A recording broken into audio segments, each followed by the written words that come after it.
What does the future look like for our community? We realize it's not me or anyone else creating educational resources. It's connecting people with questions to the people with the experience to answer them quickly as possible, and making it as simple as possible. As we move into 2021, we are hyper focused on one of our goals, which is make it so easy for people to connect and get the value they need when they need it. We have found that educational webinars like these live podcasts, any kind of presentations that are asked for by the community, are a huge win because we have those recordings. People can listen in their own time zones. They can play it for their teams.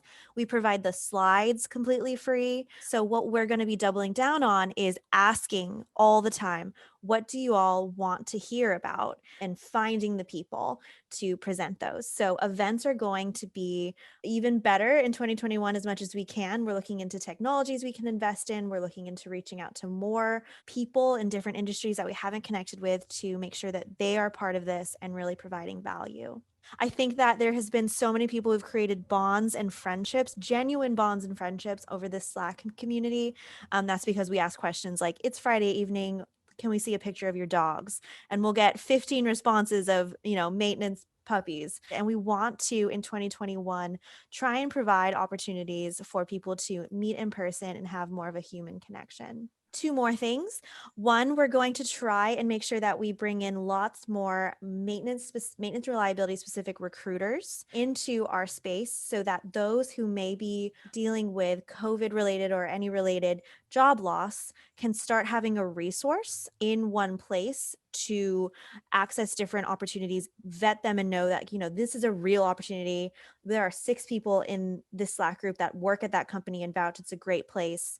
And also make the recruiters' jobs a lot easier by having one place for quality candidates. And then the last thing is making sure that we try and not have the public and media lose sight of how important maintenance and reliability is. There was a blessing in that with COVID-19, people started realizing that maintenance and reliability professionals are also on the front lines. They also have to go into work to keep our water running. They have to go into work to keep the products we use going.